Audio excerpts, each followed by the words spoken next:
Hello everyone and welcome to Stan the Wine Man TV. I am your host, Stan Rattan, and this is a blue collar wine show where I help you spend your wine dollars wisely. I'm calling this episode Prime Time Reds because there's quite a few people out there that are going to be doing prime rib for Christmas dinner. Now I know not everybody does that. Some do ham, some do turkey, but I'm doing prime rib, and I like to find great wines for that roast. I don't have time to do, for ham I always think Pinot Noir, Grenache. Sometimes Syrah if you're doing a bone-in ham, because Syrah just, the stronger flavors of a bone-in ham could work with Syrah, but I would lean toward Grenache and Pinot Noir. If you're doing turkey, we've done a couple of turkey episodes. I want to thank all the new subscribers to this channel. It's been amazing the last couple of days. I got mentioned in the Pacific Northwest insert in the Seattle Times, which prompted a lot of people to start subscribing to my channel, which is really great. I'm going to do a shout out in the next episode. I left my notes at work. I had everybody written down. I was going to do a shout out now, but I'll save it for the next episode. It might be sparkling wines, just saying. Just saying. So we have 4 wines here. All of them I think would be great with prime rib. One I have not tried recently, so I'm excited to try it. We've just been selling a crap load of it, so I thought it'd be good to throw in here. The first one we're going to do, this is a really cool wine. My assistant Scott really likes this wine. I like it as well. It's Colosi Salina Rosso. It's 50% Nerello Mascalese, which I love saying, and 50% Nerello Cappuccio, and it rolls in at $15. Now I'm going up the scale here because I think right now meat is fairly expensive, especially if you want to go above choice, and so it's kind of nice to find great wines that don't really hurt your wallet as much. I say that a lot, but it's true, and I like to find those wines as well. But I also have a couple wines that are a little bit more. So let's get started right to that. I had just went to Sicily in September, so I have never tasted a 50% Nerello Mascalese, Nerello Cappuccio. So let's give it a try. Here's the label, $15. Color, pretty dark. I almost like, well, I guess this desk is brown, but yeah. So this is really fairly on the darker side of red wine. Let's see what we get on those. Using my big glass. I always think when you're having a prime rib or something, it's always nice to have a bigger glass.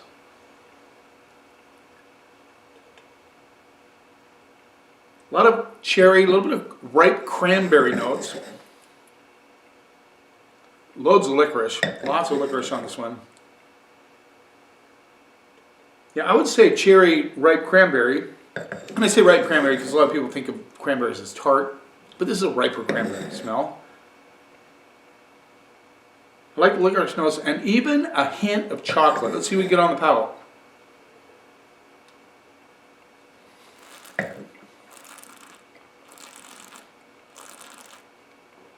This almost comes across a little bit minty to me, but not in a severe way. So don't worry, it's not me. Nice cherry notes on this one. The cranberry kind of hides underneath. So the cranberry is actually stronger on the nose than it is on the palate. And trying this right now, it has good acidity, good structure, good balance.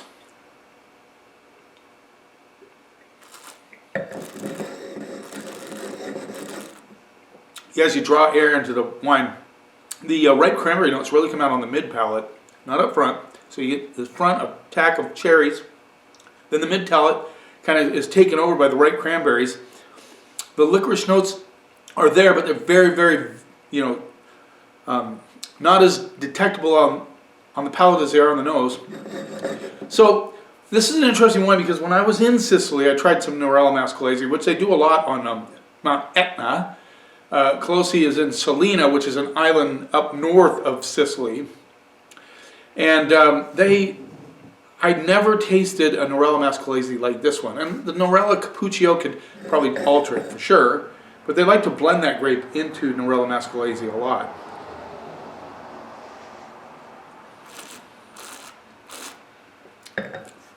What would make this good with prime rib is the acidity. I think that, and you always have a little bit of salt with your prime rib.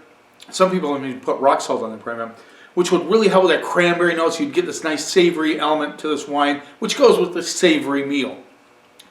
This is one of those unusual wines.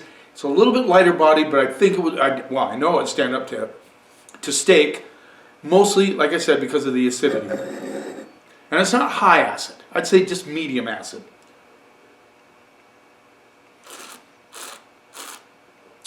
Chocolate notes come out in the back of the mid palate into the finish. The licorice, I think, gets kind of buried by the cranberry notes. Love this wine. I think it's a great wine. I think it would work with prime rib, but you have to want some old world wines. There's just a trace minerality on the backside of this. This is just a great wine. I just think it's a fantastic, it'd be a good spaghetti wine. It would be a good lasagna wine. Not much difference there, I know.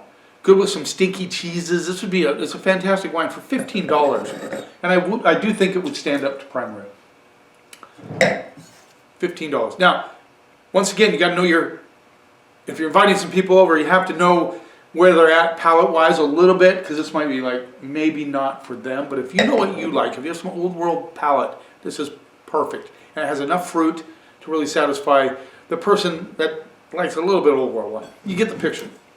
Now we're going to move on to did I get the vintage on this? This is a 19, no, this is an 18 on that one. 2020 Dixie and Bass Red Blend.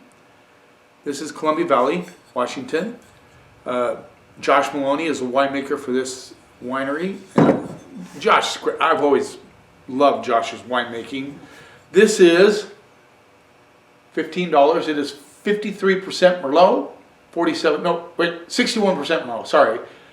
31% Cab Franc, 9% Petit Verdot. Josh likes Petit Verdot. Uses it in a lot of his wines. Now I tried this recently, and I was just blown away by the quality for $15, so we're going to review it here for you now. Had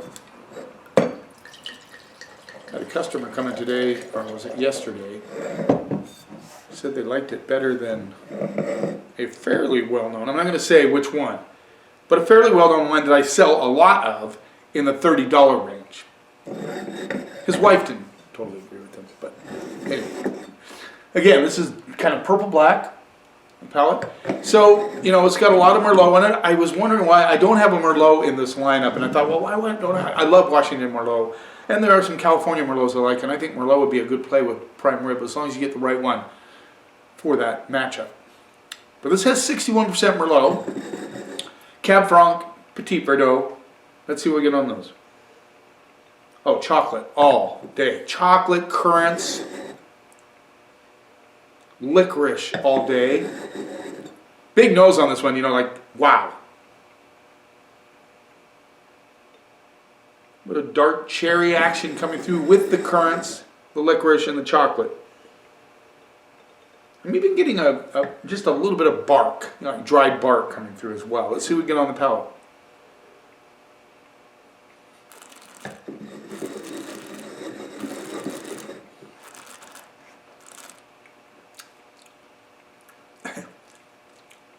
This is like one of those wines where if you invite some people over, they're going to love it. I mean, it just has so many things going on in this wine. Nice smooth tannins. You get just a little bit of attitude at the end. You get just a hint of white pepper. The chocolate notes come through. The currant notes is very nicely integrated, meaning that it's very smooth. You don't get any herky-jerky action on the palate. It has balanced acid, which is important with food. And I'll re-emphasize that over and over. You have to have some acid if you're matching this with food, and this has it.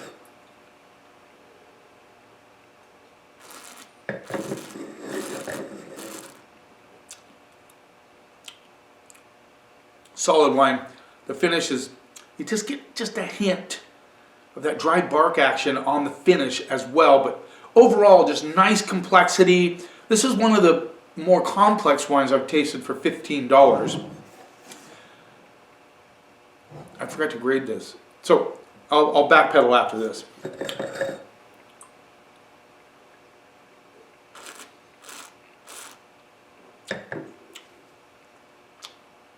Long finish. Like I said, I like that kind of, that the tannins get just a little attitude. It's a smooth wine with solid tannins. Sorry, I'm looking at the lighting. I'm not sure if it's perfect. So I'm gonna go straight up B plus A minus on this. A $15 wine, B plus A minus. It over delivers for the money. I think it's fairly easy to find.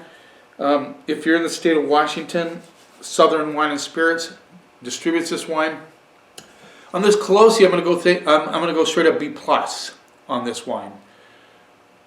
It is both really solid wines. I mean, for $15 to go up into that level of a grade, that's impressive. I like the licorice notes, chocolate notes, the structure, the acidity, everything about that wine. I really like. Now, we've been selling quite a bit of this, and I wanted to retry it. It's been a long time since I've tried it. This is the 2020 Bookwalter Cabernet Sauvignon. And of course, you think prime rib, you think steak, of course you're going to think Cab Sauv. I think a lot of people go that direction. We sell a lot of Cab during the Christmas week. We just do. And for good reason. Cab has good structure, certainly stands up to food. John Bookwalter's a really cool guy, and of course he has the glasses on there, Bookwalter, you get the idea. A lot of his theme on his wines has to do with books. Go figure. And he's a very intelligent man, just saying. I need to have an interview with him on my YouTube channel. I would love to have that. So, Bookwalter Cab, Columbia Valley, and this rolls in. Now we're jumping up a little bit to $22, which is still not super expensive. Again, almost a purple-black color. Crazy. Let's see what we get on the nose. A little vanilla action, which comes from the oak, of course. Currant and dark cherry notes. I even get a little bit of a baking spice component coming through on this one. Licorice notes as well. Licorice comes through a lot on wines. It's always fun to practice smelling wines. It's a really cool thing. Big part of tasting wine is smelling. And just a hint of blueberry, which is interesting to me. I wonder if he blends anything in with the Cab. So neutral French oak, which, a lot of people like to use. French oak is expensive, by the way. Let's see what we get on the palate.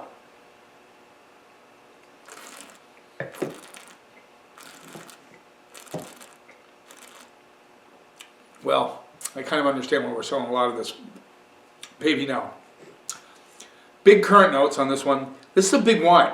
This is big. A little bit on the fruit forward side, but not over the top fruit forward, just saying. I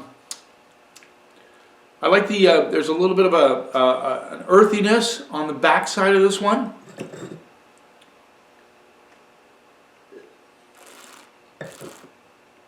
The blueberry notes do hit on the mid palate. There's a little bit of chocolate coming through on this one. It's not a flabby wine at all. It has good structure, nice integration. The tannins get a little bit of attitude on the finish. I understand now why I'm selling so much of this Cab. This is a really good Cab from Washington State. And this would be really beautiful with prime rib. The currant notes really, this has a long ash finish, just saying. And the tannins have a little bit of just a hint of grittiness on the back end, but not off-putting at all.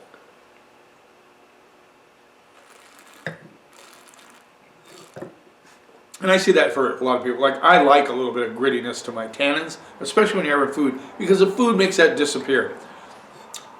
Nice Cab. The chocolate notes come through. The earthiness is very savory on the finish. Yeah. This is pretty cool. Bookwalter, 2020 Cabernet Sauvignon, $22. Yeah. Nice. Washington State Cabernet.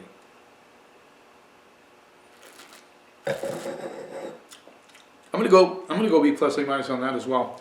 Yeah, just that there's something on the finish that really intrigues me. It really hits it. It's part of the nicely integrated acidity kind of pops it on the back side.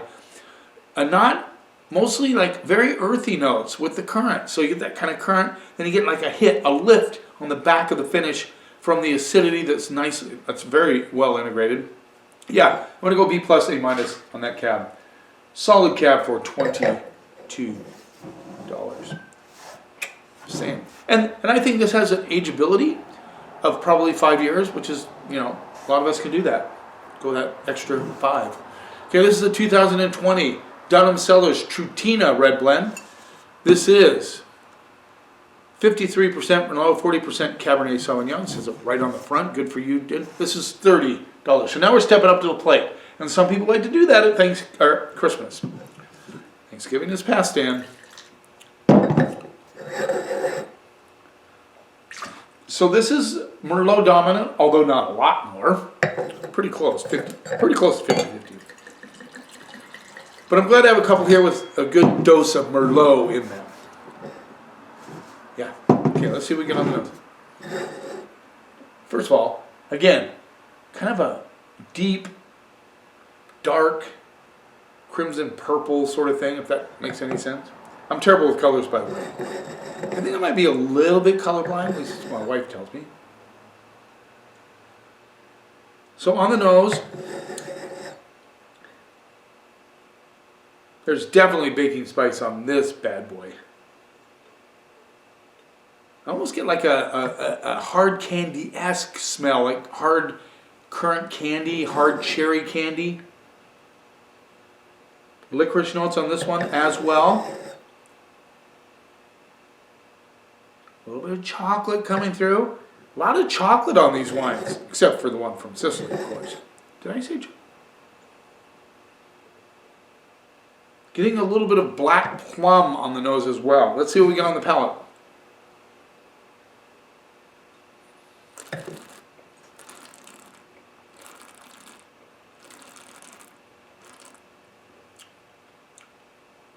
Once again, good acidity on this wine. So well integrated. It doesn't pucker your mouth at all, for sure. Nicely structured but very approachable tannins. Chocolate, currants, a little bit of black plum coming through on this one. Very smooth with structured tannins. This is like oh yeah, the prime rib, are you kidding me?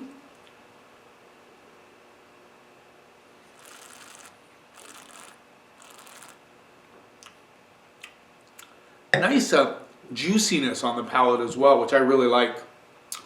But good structure. That baby will age, I'd say possibly 10 years.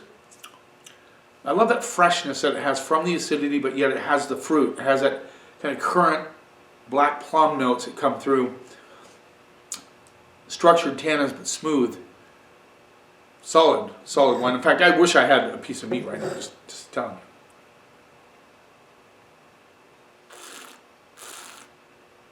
Licorice notes hit on the mid palate. Not a lot of chocolate on the palate with this one, but there's just a hint of it underneath. Well-made wine.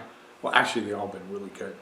But I'm gonna go Trutina, straight up A minus. Hedging towards A. This is a well-built wine. Will age nicely. $30, which we're getting up there a little bit, but not in the out of this world range. And a lot of people do that during Christmas. I've already seen some pretty seriously expensive wines go out. And one of these days I'll do a couple expensive wines. I don't mind it. It's a blue collar wine show, but you know what? Blue collar people spend more money on wine sometimes as well. So I judge wines. I want people to spend their wine dollar wisely, whether it's $10 or $100. So I don't think I've gone to $100 yet, but I've come close.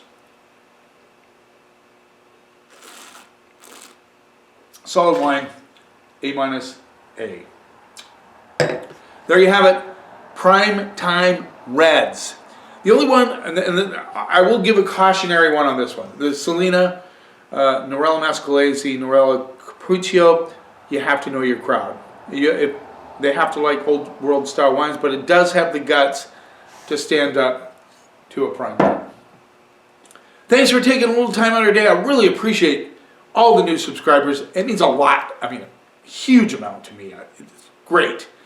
If you haven't yet, think about subscribing to the channel. You can see what's coming up. You don't have to watch them all, but subscribe. And if you like this video, hit the like button. Somehow that does something magical for all these technical connections that go on in the cyber world.